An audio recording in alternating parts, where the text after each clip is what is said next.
Thanks, Lucy. Got it. Hi, everybody, and welcome to the Joint Affordable Housing Group meeting for the MVC and the island of Martha's Vineyard. Today is Wednesday, February 21st, and we are delighted to have Barrett Planning Group here to present the start of the update to the 2014 MVC Affordable and Community Housing Zoning Analysis and Assessment. It's a very long title. So the last time this was updated was in 2014. So we're thrilled that 10 years later, Barrett Planning is able to do an update and also an expansion to the analysis. So this time around, it'll include model bylaws. And they're also planning on reformatting it into a really easy to use encyclopedia guide. So the towns will have a clear assessment of what's happening in all 6 towns across the island, category by category, as far as housing related zoning goes.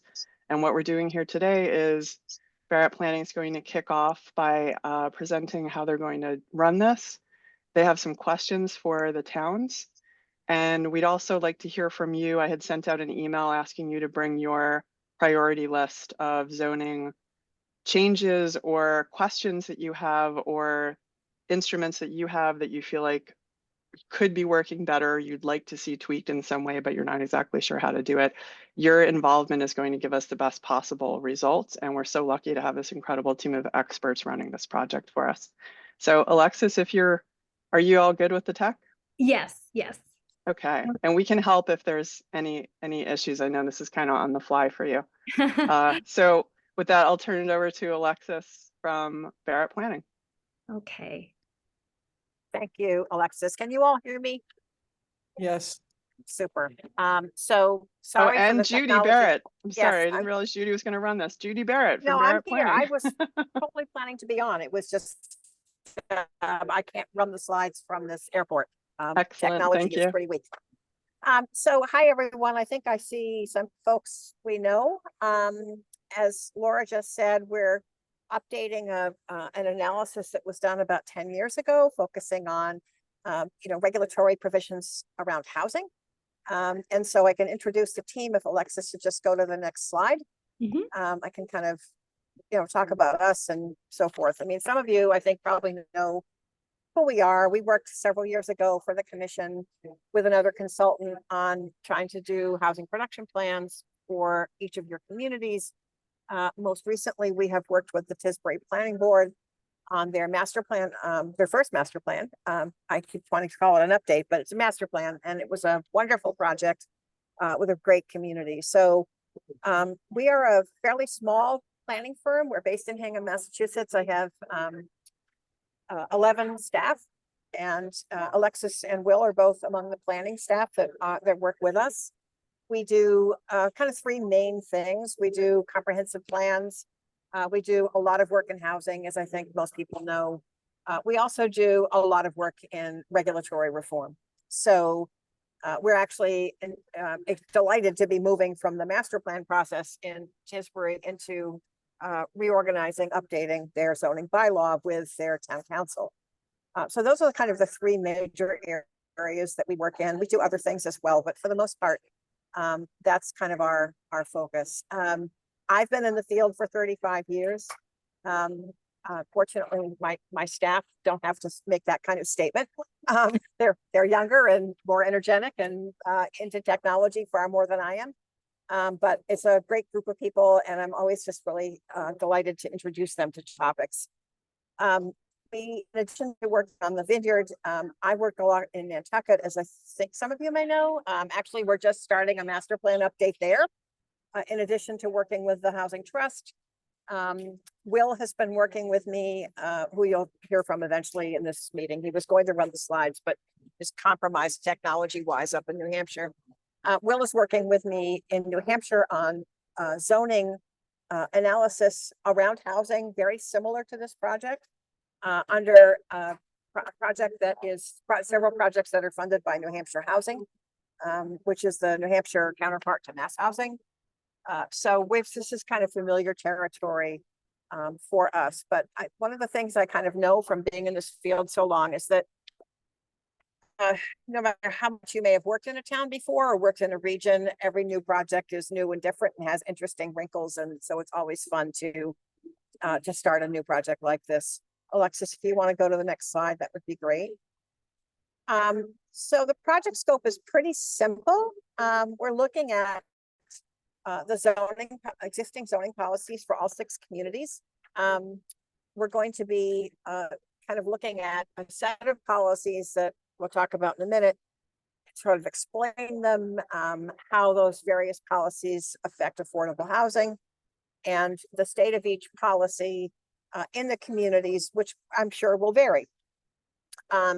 We've also been asked by the commission to provide model bylaws for each policy item that we're being asked to look at in your communities, which we will do. I know the Cape Cod Commission has recently done and is still working on model bylaws for a number of policy areas on the Cape. So to the extent that any of those are applicable to our work, I'm sure we will want to take a look at those as well. And then to try to provide a document that is, I think, probably easier to navigate than the 2014 report, which has a lot of valuable information in it. It's just a little bit clunky to, to try to get through. So that is basically our scope. It's looking at, it's an analysis of policy related to housing, providing model bylaws for those policy areas, and then giving you a document that hopefully is going to be easy for all of you to use at your leisure. Next slide, please. What that final deliverable is going to look like is the zoning analysis, which will be written. It will have graphic elements to it as well. An updated look at how towns have enacted various policies and what can be learned from their experiences. And as I said, those model bylaws. Next slide, Alexis. So this is the kind of the timeline we're working on.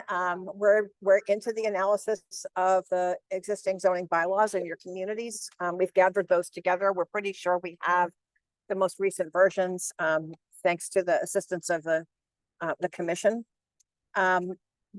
We're after weeding through those bylaws, which is probably going to take us through most of March. We're going to start developing some recommendations around things that perhaps communities could do in policy areas that they haven't had a chance to tackle yet.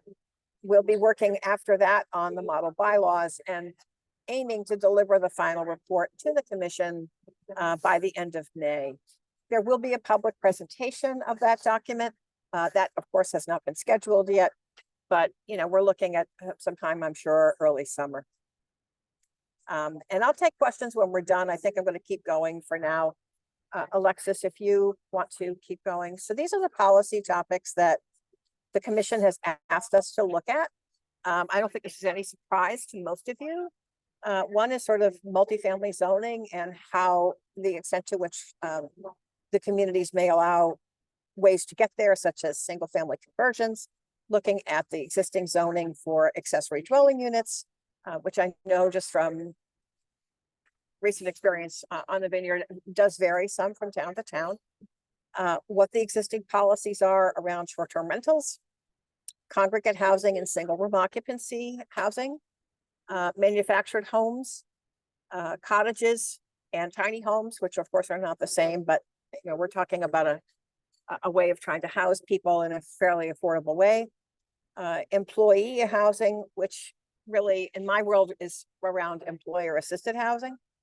Affordable housing in sort of cluster subdivision or homesteading lots, methods to preserve existing year-round housing, and right to farm. So these are the policy topics the commission has asked us to look at as we look through the zoning bylaws for your 6 communities. And we'll talk about these a little bit more because we're going to have some questions for you about them. Alexis, do you want to take the next slide? Maybe before, Laura, before we get into the discussion of these, do you want to take any questions or anything from the participants? Yeah, sure. I think I'd love to do that, Judy. Thank you. I see Mark Leonard had his hand up. Going back to the analysis piece, like here in Oak Bluffs, I think there's 9 different zoning bylaws that are going to town meeting in April. And I'm wondering if you have seen those and incorporating those into your analysis. So we will incorporate them. I think we have them. If we don't, we will get them. But I'm pretty sure, I think Laura, you may have sent those to us. I did if I'm send not them, yeah. mistaken, But yeah. Mark, so I sent them. Yep, I sent them everything. I think we have everything. We're just getting into it now, but thank you for your question. Is there think anybody there's else, another- Lucy? I can't see everyone. I think you can probably see Oh, better than I yeah, can. Tina Livingston has her hand up. Julia Livingston has her hand up. And so does Victor. Similarly, Edgartown has 10 articles on the town warrant for this spring, which you should look at. Thank you so much. Yep, I've sent those to Julia. They've Yes, got a yep. link. So Victor, you're up. And you may be aware from the work you've done on the master plan similarly in Tisbury. But I have two questions. So so I think what that raises is the potential to give feedback prior to your May your May delivery date. Because the town meeting warrants have other deadlines prior to, et cetera. And so even if it's informal feedback, the opportunity to be able to have that, I think could be useful, I'm sure, to the planning boards. I'm part of an affordable housing committee, so we have that interest. The second question is the process that you outlined. It sounds like the analysis is a desk analysis of what our existing bylaws are. And the question that comes to my mind is there some value for having some contact with each of the planning board or affordable housing committees as relevant through that process to get any of the nuances that may not come out of a desk review? So that's a fair question. We could certainly, I think, with the commission's blessing, probably have a session with some representatives of each planning board once we've done the review. But I want to underscore there is a value to a desktop analysis that may not be apparent. And that is that we're going to be looking at your zoning the way someone else might look at it and try to understand what you allow or don't allow. So if the zoning isn't clear, that in itself is a finding that we would want to share.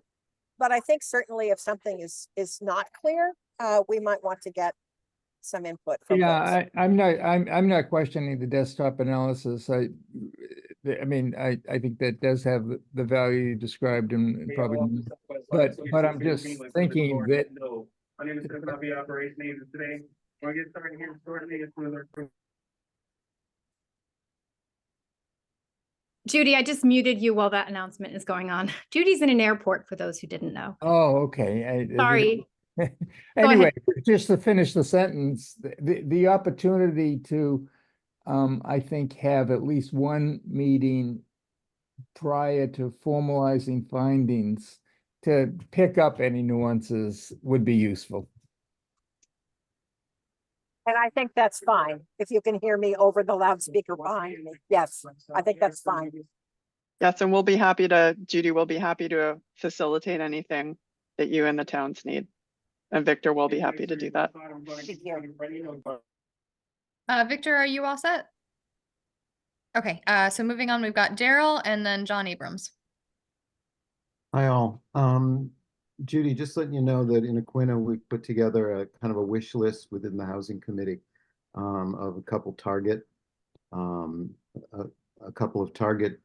bylaws. So I'll send those to you just because they'll give you a little bit of a sense of the direction that the housing committee is thinking. That's it. Great, thanks, Daryl. Thank you. Thanks, Daryl. Would you CC me on that too when you send to her Yeah. so I can see? Thank you. Actually, I'll send it to you so you can send it to Judy because I don't think Okay. Okay, I'll do that. Oh, perfect. Okay, John, you're up. Thanks, Lucy. I wanted to suggest one thing to possibly add to the proposed policy topics.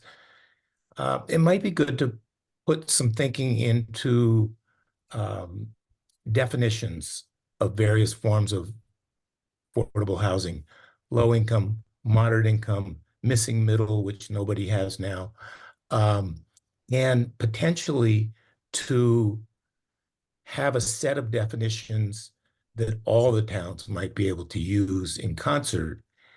And to add to that, what funding sources apply to which levels of definitions? So you're ahead of us because one of the questions we're going to get to in a few slides are whether there are things that you thought perhaps we should add. So I will take note of that. I will Okay. take note of that. It's a perfectly fair question. Judy, would you like me to go advance to the questions? Yeah, that would be great. Thank you. Okay. Okay, first question. Would your towns benefit from having a basic self-assessment tool to review the quality of your existing regulatory language while we are conducting an independent review? So this would be, you know, perhaps some sort of checklist or something for you just to kind of internally review your zoning against. And Will or Judy, if you have any more you want to share on that, please do. But we just want to hear No, from that's the question. You got it.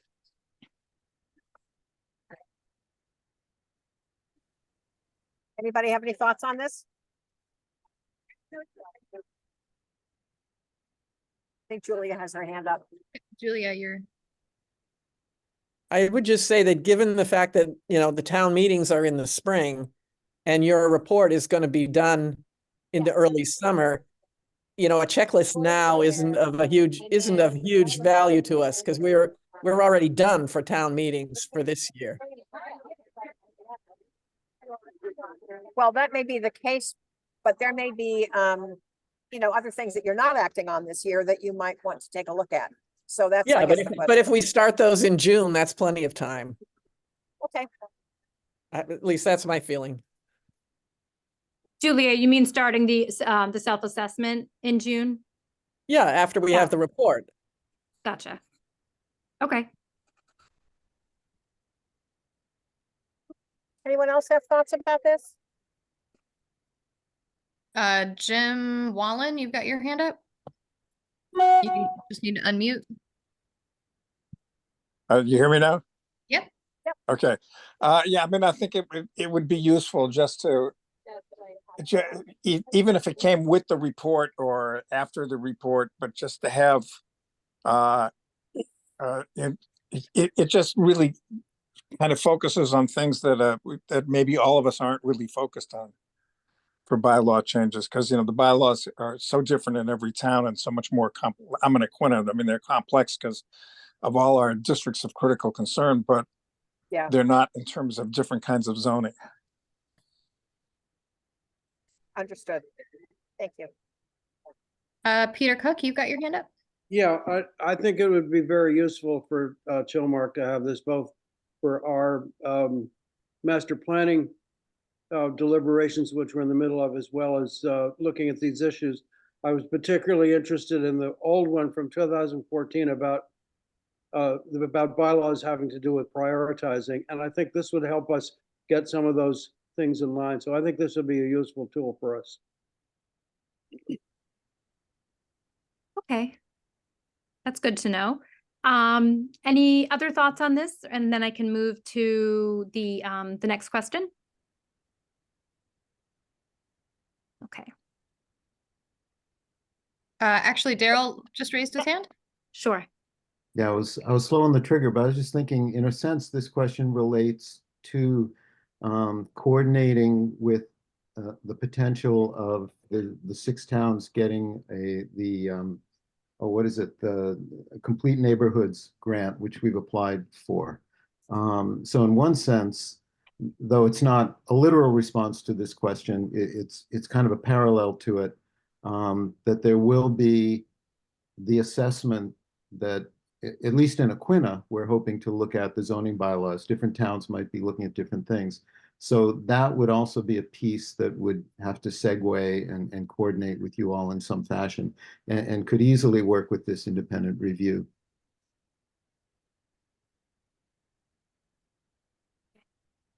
You know, Daryl, you bring up an interesting point, and Judy and Alexis and Will, what I'm hearing from the towns, and this is kind of interesting, is that the self-assessment tool may be valuable for them for some of the towns after they get the report, so they can compare the report themselves to what they're already doing. And at the end of March, we'll actually have the 2023 housing needs assessment completed to share with the towns. Right now, we're shooting for a March 28th Housing Action Task Force date to share that document. And I think that document is actually going to help inform what pieces of zoning the towns feel like they need to start looking at, because some of the preliminary information we have is indicating that there's pieces that we haven't really looked at yet, like attrition rate. Like how do we deal with our attrition rate? So it may indicate some new tools that the towns, if they were to assess now, might actually not have the information to assess on. So maybe we can talk about that offline if there's like a follow-up piece that we might want to consider afterwards. Because the Complete Neighborhoods Initiative grant, and Daryl, I know you've been so patient with us. MHP is delayed on getting that review process and award underway because their lead reviewer was out sick for most of the month of January. So I'm not exactly sure when those awards are coming in, but we did apply for the entire island. So if we get the Complete Neighborhoods Initiative grant, it would be for the entire island. And this tool would be really useful for bringing it into that award if we get it, because it's a very long, it's a 20-month process with Complete Neighborhoods if we get the award. Okay. And the good thing I think about an assessment tool like this, it is kind of, relatively timeless. So it's not, if it's not used while we're doing our independent review, it certainly sounds like it will be of use after town meeting and after this housing needs assessment is done. So that sounds like something we can continue to talk about. Okay, Will, you want to take this one? Hi, yes, and hi everyone. Sorry that I joined a little bit late, but so our next question is, considering the proposed policy topics that we just discussed, are there additional topics that would be more helpful to you, or listed topics that are of lower interest? And I don't know, Alexis, it might be helpful to jump back to the policies we had, just so everyone can kind of see them. I know the list we gave everyone was a little bit lengthy there. So Victor, you got your hand up? Yeah, so this probably isn't a zoning issue, but it relates to what John Abrams raised a little bit. And that is the housing trust policies. So if you're looking at bylaws writ large in the towns that deal with housing access of a variety of income levels, the trusts can be an important tool and piece to the overall puzzle. And I think we've probably radically underused that resource across the island, but in Tisbury for sure.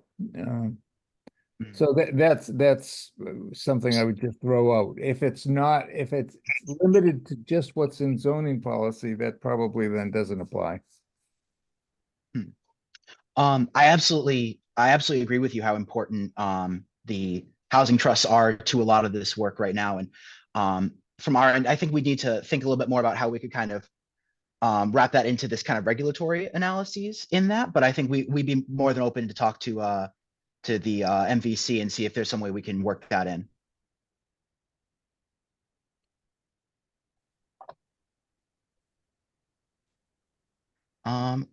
It looks like both John and Julia have their hands up. It looks like Julia was first. Okay.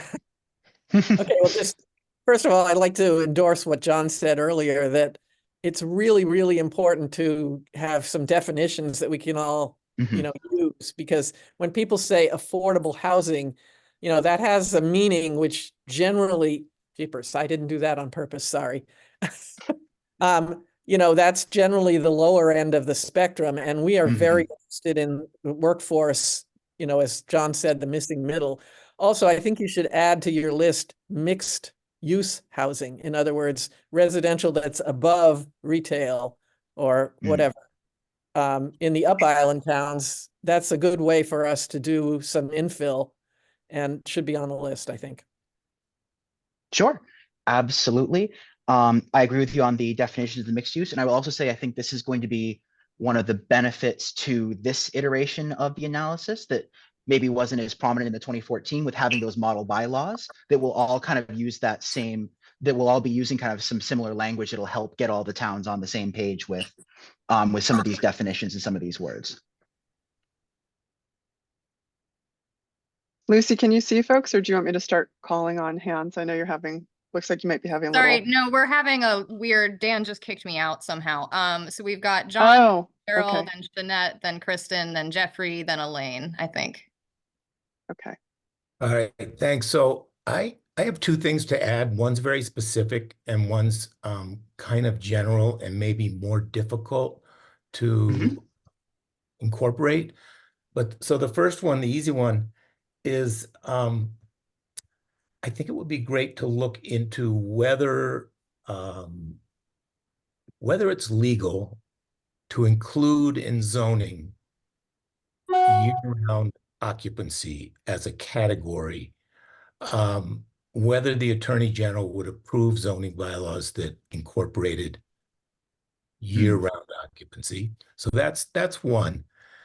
The other one is, you know, as somebody who has used all 6 zoning bylaws for 40 years, I can say with conviction that they are incredibly, to varying degrees. First of all, they're so incredibly different, and to varying degrees, they have been worked and reworked to the point where they contradict themselves in many places. So to whatever degree that you guys can identify places where not only could the zoning bylaws, the individual zoning bylaws be clarified, but where there could be some coordination among the towns to have certain aspects of the zoning bylaws be common to all 6 towns, so that users of the zoning bylaw could get, the process could be simplified. Did that make any sense? Absolutely. No, I think, you know, the legality of the year-round occupancy is something that we're going to be looking into a little bit. We're actually doing another That's project on Cape Cod about that as well, about kind of some feasibility of some of that. So I suspect there's going to be some overlap on that in this. And on the coordination, I think I speak for Judy and Alexis when I say we definitely agree. You know, the more coordination you have on the island, the better. I think that's something that we can look into. And again, I think this is going to be one of the value adds from these model bylaws, that those will start getting you towards that kind of, you know, having these model bylaws that encourage, you know, kind of, you know, the same way, you know, not identical, but the same language will be used, the same policies will use. You can, if you're someone that works in Aquinnah, you can understand how it works in Oak Bluff, something like that. Great. Thanks, Will. Yeah. All right, Daryl, you're up. Okay, mine is, and this is something that we've talked about in Aquinnah over the years, and so in different, it'll apply different ways to different towns, but overlay districts that can be appropriately set up to create more density in the appropriate areas, I think is an important thing to look at. I know Aquinnah, the whole town is the same 2-acre zoning. And, you know, 2-acre zoning is not the friend of affordable housing necessarily. So, you know, and I think in other towns, maybe reviewing their existing overlay districts to see if something needs to be added, something needs to be moved, may be the case with other towns. But certainly in Aquinnah, we're looking at the town center as a place to potentially lessen density. And at least it's been discussed as the housing committee. And, you know, it's expected to be a discussion going forward. And as a potentially appropriate place for that. And we'll have to obviously define it in very many ways. But the idea we think is fruitful, and I think that can be maybe of interest to all the towns. Sure, thank you. No, absolutely. And I will say that any overlay zones that the various towns have will be something that we're looking into. We're not, you know, we understand that, you know, a lot of times overlay zones make more sense to be, you know, work with some of these towns. It's both easier to pass through town meeting a lot of times, and it's also, you know, it gives you that extra flexibility. And so that's definitely something we'll be looking at. And, you know, I can't commit to it right now, but some of the model bylaws might be aimed towards some overlay district type zoning, if that's what makes the most sense. Okay. Daryl, can I ask a question? Because this is Yeah. something that we've talked about for Aquina. Are you Mhm. talking about something that would give like guidelines for a rural smart growth area? Yeah, I mean, Okay. well, in Aquina, yeah, where the focus is Yeah. on town center, it definitely ties in with smart growth. Okay. And it would definitely represent more than just density. You know, there might be other ways of using an overlay district to encourage year-round and affordable housing in that area. You know, so it would be a learning curve for us. We don't have thoughts of exactly how to do that in you know, discussions that the housing committee has had, but we would love to get some input from, you know, people like you guys at Bear Planning, you know, to say, okay, let's think out of the box here and make some recommendations. So in the long term, that may not be part of the initial analysis, but in the long term, that's a goal certainly for the housing committee in town. And let me Absolutely. just say quickly, I agree with someone made the point about top of the shop. I think to strengthen bylaws to make it easier to do top of the shop housing in some towns is going to be really potentially fruitful. Mm-hmm. Absolutely. Thank you so much. Thank you. Okay, next up, we've got Shanette. Good evening. Mine is more of a clarification seeking in regards to the very first item here that says multi-unit zoning and conversion of single-family housing into multi-unit housing. Would that also cover buy downs? Is it, you know, would that be under that also, or should that be something separate? I'm not quite sure. That's my question for that one. And also the section that says affordable housing cluster subdivision homestead lots, would under that also cover the undersized lots and non-conforming lots? So first of all, on the buy downs, just so I understand what you're talking about, essentially the buying down to preserve affordability through buying down existing structures and then offering them at affordable. Am I understanding Yes, what correct. you were saying, right? Okay, perfect. So that's not what we had intended in that. When we were talking about multifamily zoning and conversion, we had meant that in basically in the bylaws, how are they addressing multifamily housing by right or by special exception? And are there any provisions relating to the conversion of larger single family homes into 1 or 2 or 3 units? I know a couple of towns have some provisions for that in their bylaw already.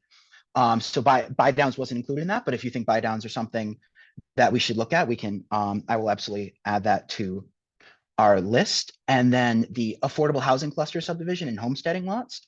We hadn't meant that in the sense of existing non-conforming lots, but we had meant is and I know there's at least one town it's escaped me off the top of my head right now, and I apologize if it's your town, that does have a form of subdivision that allows for clustering of lots and certain bonuses for the provision of affordable housing in those, or homesteading, or the homesteading lots, which is, you know, allowing significantly smaller lots with potentially size caps on the units or things like that, kind of to encourage both affordable housing with a capital A and affordable and attainable housing with the lowercase a's by reducing the amount of land tied into each property.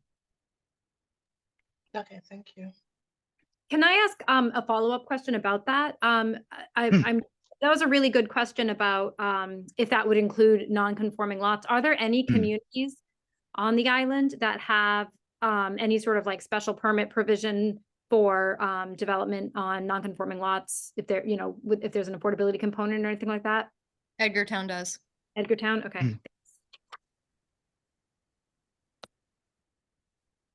That's all. Thank you. West Tisbury does too. Okay. As well as Oak Bluffs. Oh, So this might be something that we should look at, because that's, I think, yeah, usually a very good tool. absolutely. Yeah, and then I think to speak to the buy downs a little bit, Shanette, that was actually in the back of my mind when I put that conversion of single family housing into multi-unit housing there, because I know Edgartown was considering how that tool might help them with expanding their buy down program. So I didn't realize that. I don't know if a buy down, I guess that could roll into a zoning bylaw, but that would be, I would leave that up to the experts on how to do that. But that was in the back of my mind, Will, when I added that to the list. Perfect. Thank you. Yeah, that's absolutely something we can look into. All right, if we're moving along, I think it's Kristen who's up next. Hi. Yeah, I just need a clarification on the congregant housing and single room occupancy. Would that cover zoning for a shelter? Obviously with Harbor Homes, we're been concerned about the fact that there is no type of zoning for a shelter. And so we're trying to fit ourselves into one of these categories and wondered if that, congregant housing and single room occupancy would include us. I've been interpreting it too, yes. Would that be up to each town to interpret, or should we have something that is specifically for shelters? I don't know if I'm into the analysis enough to say one way or the other yet, but it's definitely something that we are thinking about. Yeah, we'll make sure we confer on that. That's okay.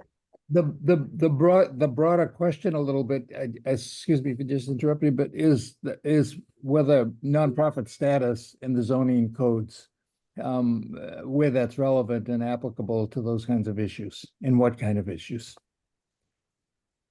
Meaning if the nonprofit were the developer or the buyer of a property? I think those are maybe two different questions, right? So you can't regulate type of owner in zoning.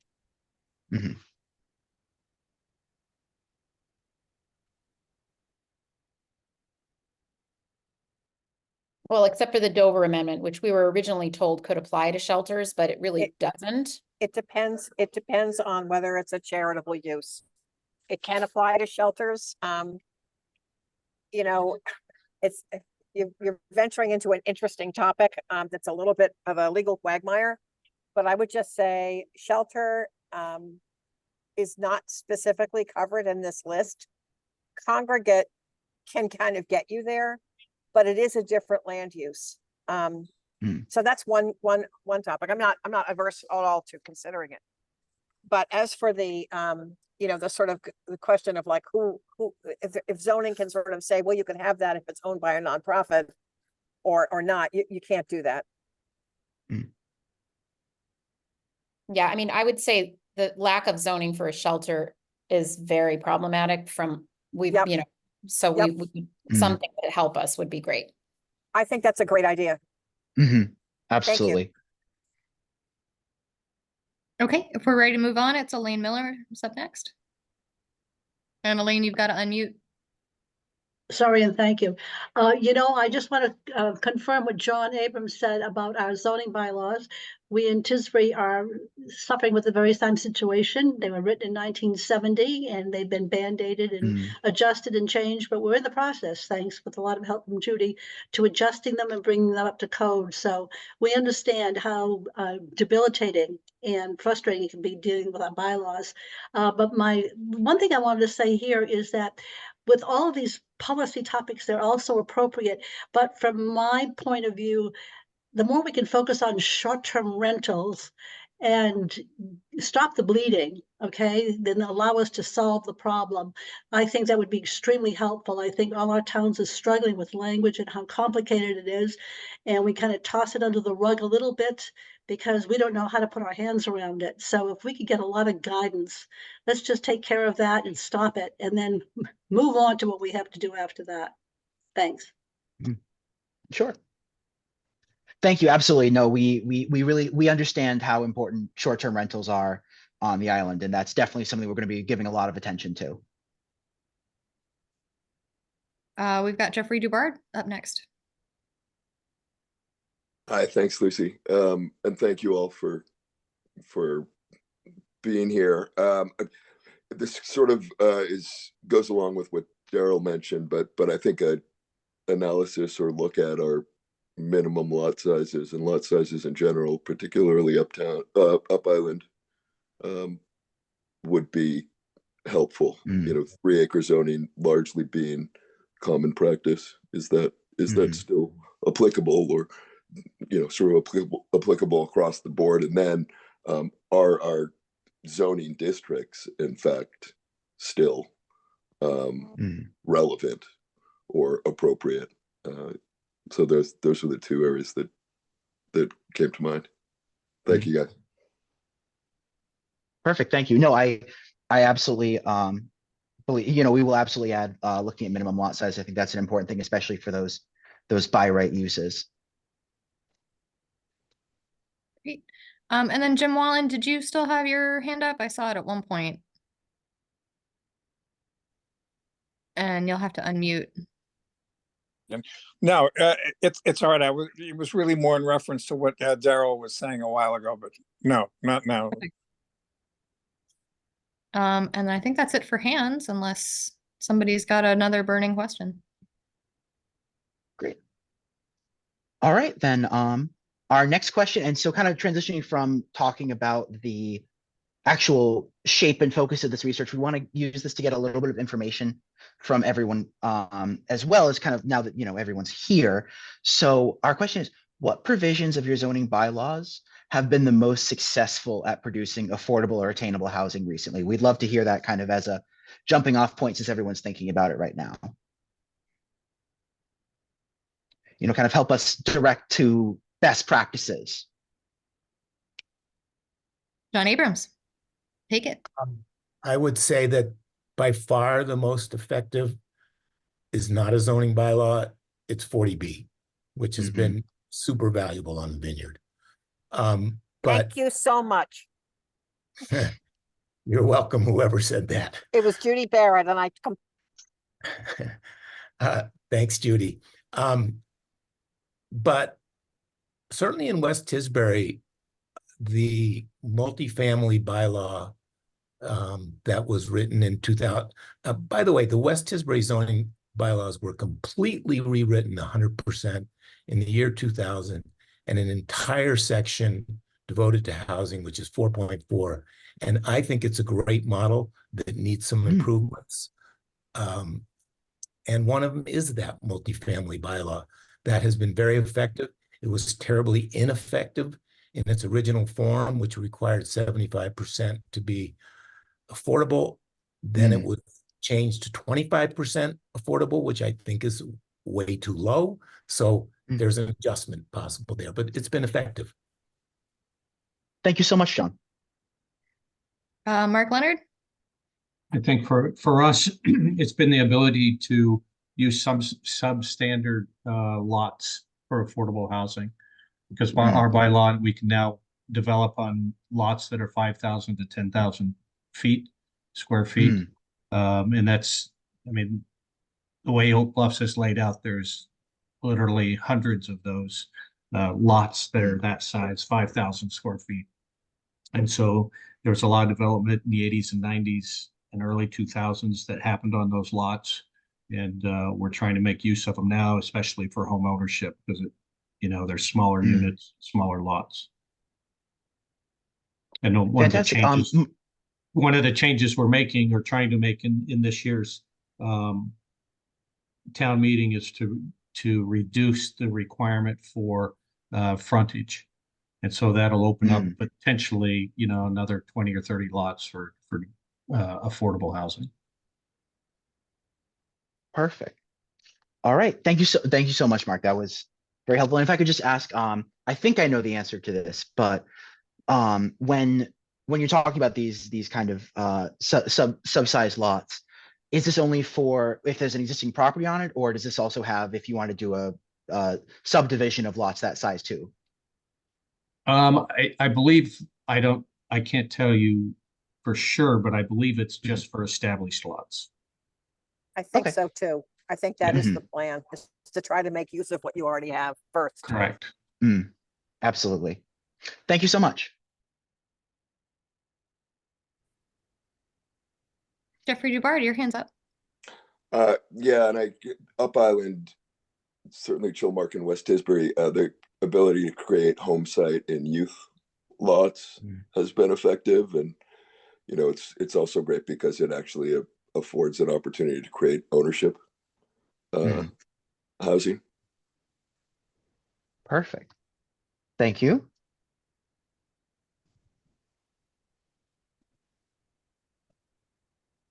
No, that makes a lot of sense.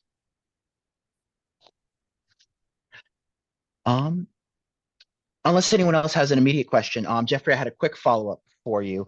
Do you have a sense of how much productivity you've seen on that in the last couple of years in that lot? Or if you don't, that's fine. I'm just curious. I don't. I know. I don't.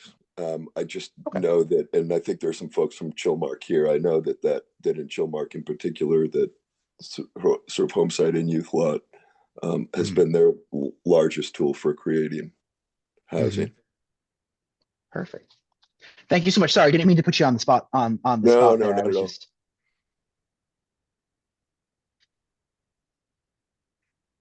All right. Do you want me to move? Is there another question? Let's find out. Yes, there is. Okay. Kind of on the flip side there, are there any provisions in your zoning bylaws that have been less successful or productive than hoped?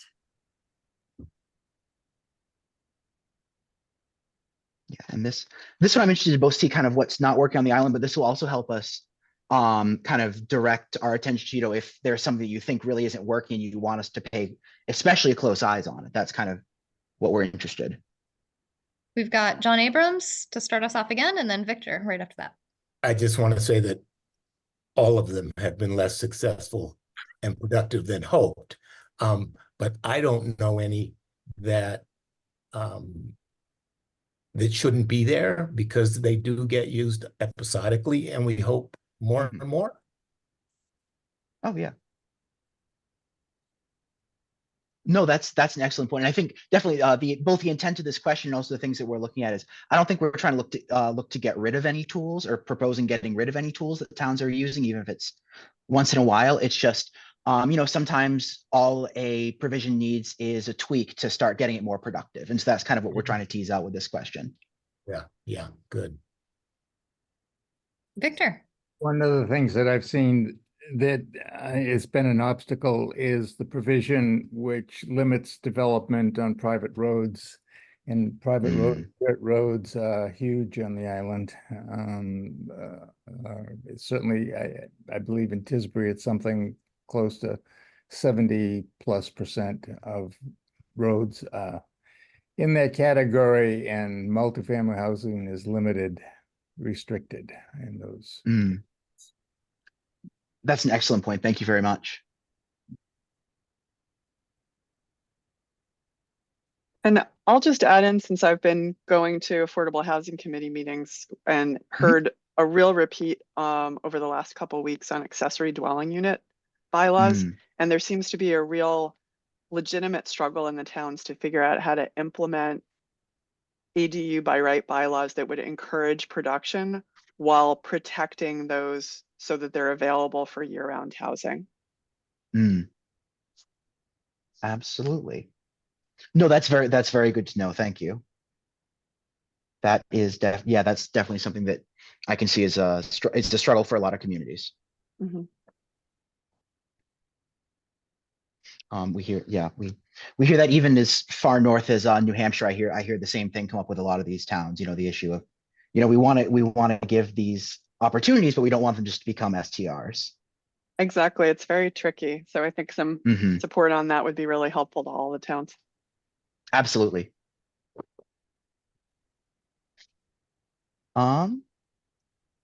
Actually, Anyone else? related Mhm. to that that's come up in our discussion is the capacity to accumulate capital so if you're doing an ADU and we want to encourage access to full-time year-round rentals, at what point can they become condominium, under what circumstances? So that a person can make an investment in the home in one form or another. Interesting. Thank you.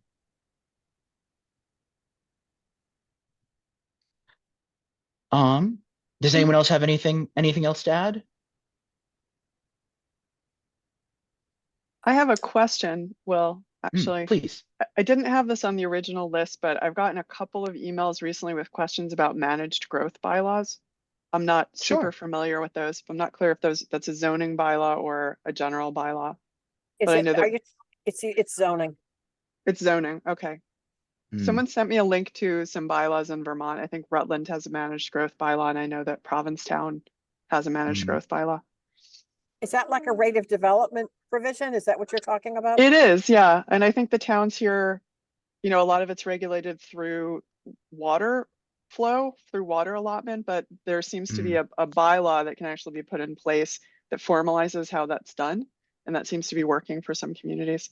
So we have case law in Massachusetts on this very issue, which may Okay. differ from the situation in Vermont and Rhode Island. So we would want to be conscious of that in making any suggestions about rate of growth zoning. Okay, thank you. Jeffrey, you've got your hand up. Yeah, well, I was just thinking that, the accessory apartment and ADU provisions, we have one in West Tisbury, for instance, and I think it's a wonderful provision that has not been as successful, particularly with construction costs being so much higher. There's no economy of scale when it's an individual has to figure out how to build something like that. So that's I think a missed opportunity currently. Yeah, absolutely. That makes a lot of sense. I know.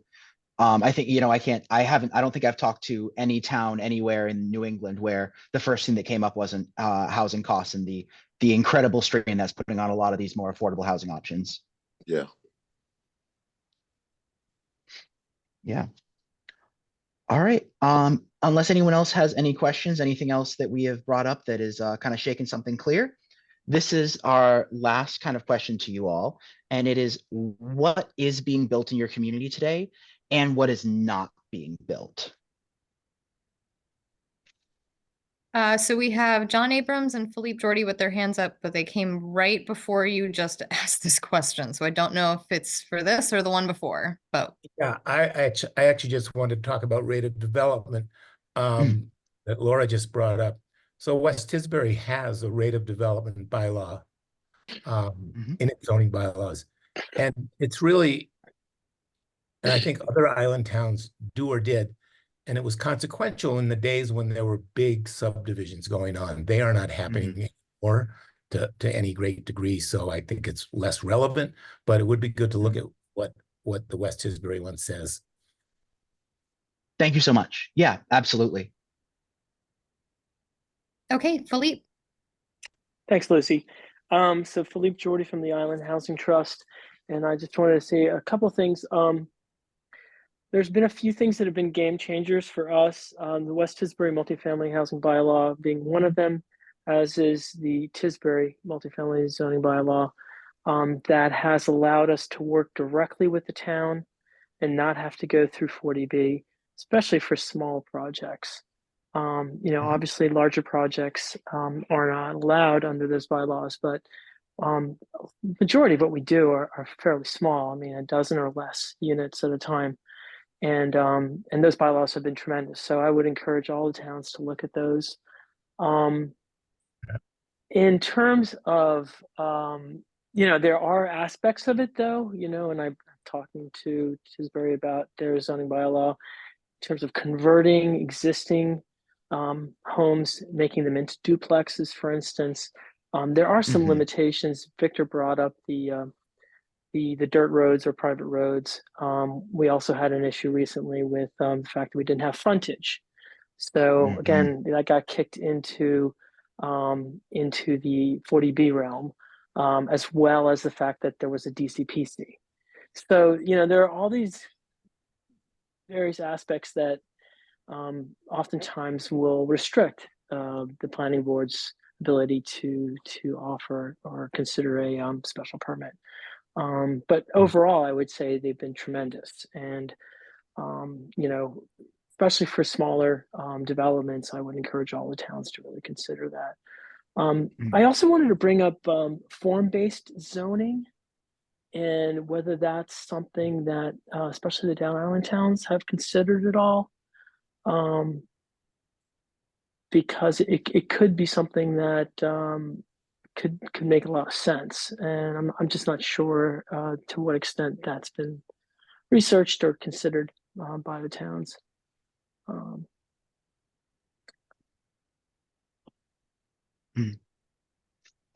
That's an excellent point. I mean, I kind of turned that last question back out to the towns if any of them have been considering any form-based codes.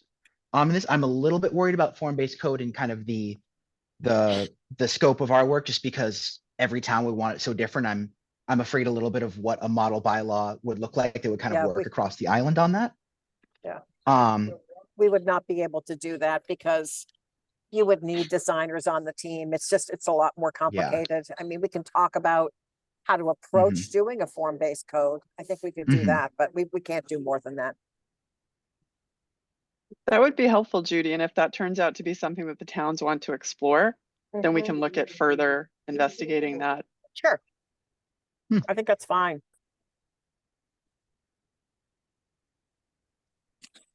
I think I see Adam's hand up. That was all I had to say. So unless any of the other towns, I yield my time back. Can you, Judy or Will, just go into what form-based zoning is? And maybe some people don't know, and maybe just talk just a second about what the benefits of it are, why you would even consider, what does it do? Well, in its simplest form, it's an approach to zoning that that focuses on design and form of development, as opposed to traditional density and land use. I think that a lot of the inspiration for form-based code came out of the recognition that some of the places we most love in our communities are used today for purposes other than what they were originally used for. And so I think we understand more now today about how land use regulations in their traditional form or traditional way can actually, destroy some of the character that we love in our town. So it's very much around the form of structures, their placement on lots, their relationship to each other, their relationship to the street. A successful form-based code really requires what we call a regulating plan, which is why I said you need a design team on if you're really going to do it well, because somebody needs to sort of understand in the area that you want to do your form-based code, where you want to, encourage greater intensity of use, and how you want to then work away from that into lesser intensity of use areas. So it's an interesting approach. I have to tell you, we have some towns in Massachusetts that have adopted form-based codes after working with architects or landscape architects, and they're having some trouble implementing them. So I think this is part of why I would just say, I think we can talk about the approach of what it is, but I can tell you it's a more involved thing than we can take on in a project of this scope. It's really a way to be able to say, if you build this type of form in the dimensional regulations that we provided, then you get to build as of right. So it's a way to say we're going to reduce the amount of discretionary approval that we're putting into our zoning, because if you build what we say we want, then you're going to be able to go as of right. And it's a great approach, but I'm just saying it's got to be done right. And I worry about some towns trying to do this perhaps without sufficient budget to do it correctly.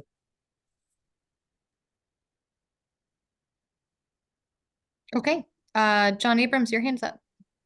Yeah, I would also just mention that sprinkled throughout some of our zoning codes, there are form-based provisions.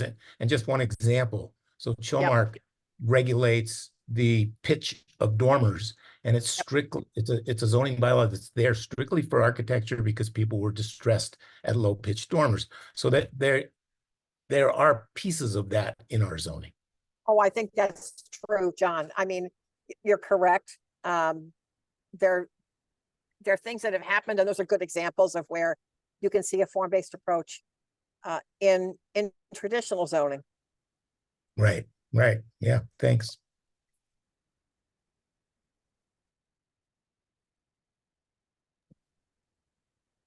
I'm not seeing any other hands. All right. Does anyone else have anything? I really would like to hear a little bit more about what the towns are seeing being built right now, and specifically what isn't being built. I know this is kind of a hard time with housing costs the way they are, but I think kind of hearing from all of you what you are seeing coming before these boards and what you're not seeing, kind of that you wish you were seeing, will really kind of help us understand the lay of the land a little bit better, and again help us understand kind of maybe some areas where these zoning codes aren't working.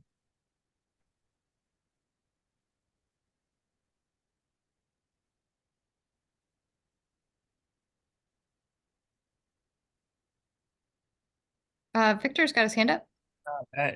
I'm not necessarily a, expert with this, but my observation is, what you're seeing being built is a huge amount of renovation, updating, remodeling, minor expansion, and that kind of thing, plus some large private houses. The more accessible housing for a variety of income levels and residents on the island. Philippe can talk about that. I mean, it's coming, that's where it's coming from. It's coming from workforce development housing, what the hospital is doing with Navigator is an example of that. What you're not seeing is, I think the point is that Lindsay made earlier in terms of shelter and housing within that group, I would just really underscore it's been unaddressed on the island for a long time. And what we're also seeing is you can see a visible erosion of houses that are going into short-term rental full-time that have been sold, had been residents who are moving off island for multiple kinds of reasons, and those are being converted. So that's what's not being built. But is being, it's shrinking. Again, those are observations. I don't have data behind any of it. So we've got still Julia very important. and then Shanette, both from Edgartown with their hands up. Right. Well, I don't have statistics either, but just as an observational thing, you see an awful lot of smaller houses that used to be middle income houses getting bought, getting renovated out of all proportion to what they used to be. And then, what was a small, modest workforce house becomes a giant, short-term rental or seasonal rental house. And we're losing our middle income housing just because of the market forces. It's terrible. Mm. Absolutely. No, thank you. Jeanette? I'm fairly new on the island, but what I do notice is a lot of demolition. For Edgartown, we do get a lot of demolition delay letters. And I'm not sure if when you're taking it down, they're building mansions or what they're doing, but we do get a lot of those letters. And what I noticed that I haven't been seeing a lot is employees building. I haven't seen that a lot here, where the employers are definitely building places for the employees. So that's helpful because that's one of the policies that we're going to be looking at, is what, you know, from a regulatory perspective, how do you encourage that? Keith, you're up. Hi, everybody. I work for Island Housing Trust, and your question or the subject of form-based zoning, and John's point about the pitch sort of brought to mind.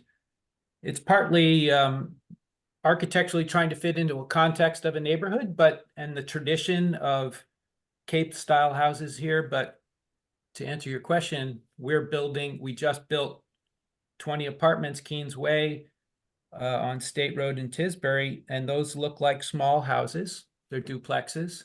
We're building 9 apartments in West Tisbury on Lambert's Cove and State Road. Those look like the smallest little cottages possible.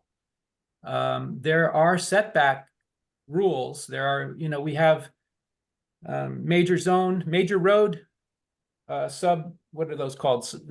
Zone areas. So then we have height restrictions when we're in proximity to certain roads.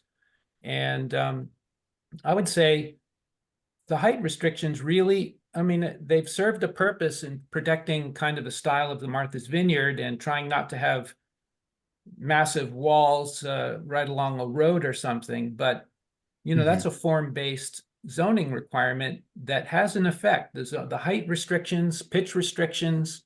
In a few locations, we've been able to put in 2.5 to 3 stories, but most places really put some form restrictions on us that really limit the amount of density we can build.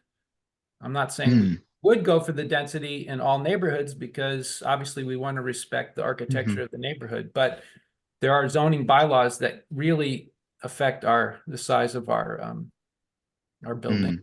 And that's something that's, especially if you're thinking of smart growth in certain neighborhoods, height restrictions might be something that could help us. And a second question I have is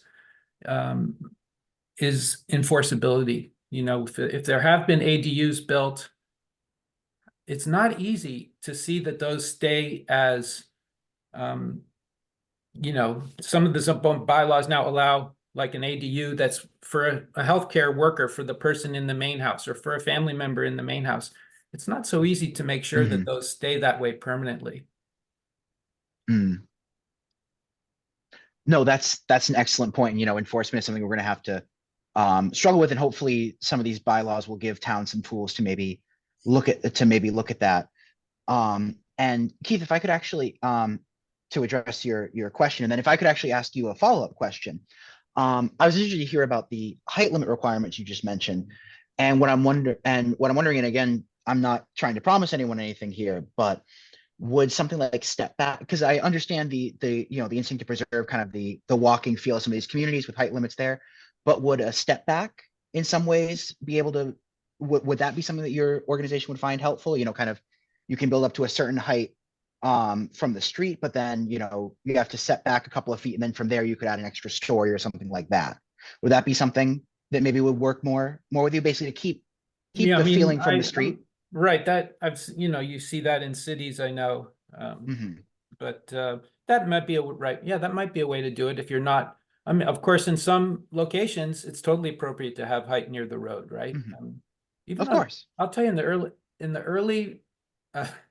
early schematic. It's very early on in West Tisbury, people were saying, let's get closer to the road. Let's have a presence on the road, just like some of the North Tisbury stores and things do. So setback is maybe one tool, and maybe it's just making it a little bit taller is okay, because when you have Cape style roofs and you have a ridge height, that sort of sets what you can do, how many, what you can put underneath it. Fantastic. No, thank you. And sorry, I'm still thinking things through, but no, that was helpful. Thank you. Peter. I just wanted to make one observation about this whole process. I'm gonna follow up on something that Julia just referred to about what is happening in losing middle income housing. I worked for 40 plus years. And all my working career, I made a salary roughly equivalent to a high school teacher, whether I was working actually in a school or working at WGBH in Boston. I bought 4 or 5 houses during my working career. Each one of those houses that I bought that housed a family with 4 kids cost me somewhere between 3 and 4 times my salary. That just doesn't exist anymore, as we all know. And what I'm interested in with all of this process is how we can not only address the idiosyncrasies of our towns in the various people's republics on this island, but also how we can make some inroads in scale to try to address the need, which we know so many of what all these projects we're talking about, they're great projects. We all know there's sort of drops in the bucket in a way, but they're the best we can do under circumstances and so forth. But I would simply like us all to keep in mind that there's a large problem here, and that this is something that we are going to be working with the rest of our lives to try and address, not necessarily remedy, but to address. And who gets to play in the game? And that's where I just want to keep our focus on that, because the pool of people who need to be involved is a really large one, as we all know. I apologize for telling you something you already know, but I just want to keep that on the I want to keep that on the table. Thank you. Thank you, Peter. Are there any more hands, Lucy? I'm not seeing anybody. Okay. Team Barrett, do you have more? Oh, thank you. And thank you guys. And I want to thank everyone who came from the towns. This has been an incredibly robust conversation and so fruitful. So, I know that your time's valuable, so I really appreciate everyone's commitment to coming here. And obviously you're super prepared and we've got a great list. I've been taking notes and I'm sure I saw Alexis and Will writing a lot. So do we have Barrett Planning? Do you have anything else to add to the towns, or? I don't think at this point. Okay. Laura, actually, no. I mean, I think we need to just jump in and start pulling some zoning bylaws apart. I think that's sort of what we need to do. Super. I think what I'd like to do is maybe in a month or so after Barrett Planning gets their list sort of underway, is maybe what I can do is send out an updated list to the towns just to say, is everything you guys requested on here, or do you see anything missing? That might be helpful. I see Alexis nodding. Does that sound reasonable to everybody? I would obviously do it on Barrett Planning's timeline, but okay, great. That way, if we miss anything, then you guys can jump back in. And then I'll just keep everyone updated as this process moves forward. I'm really excited about the whole process and very excited about the finished product. Does anyone else have any related questions or moderately unrelated questions? Okay. Well, thanks everybody. Thanks for coming. Thank you so much. And we'll be in touch. Take care. Thank you everyone so much.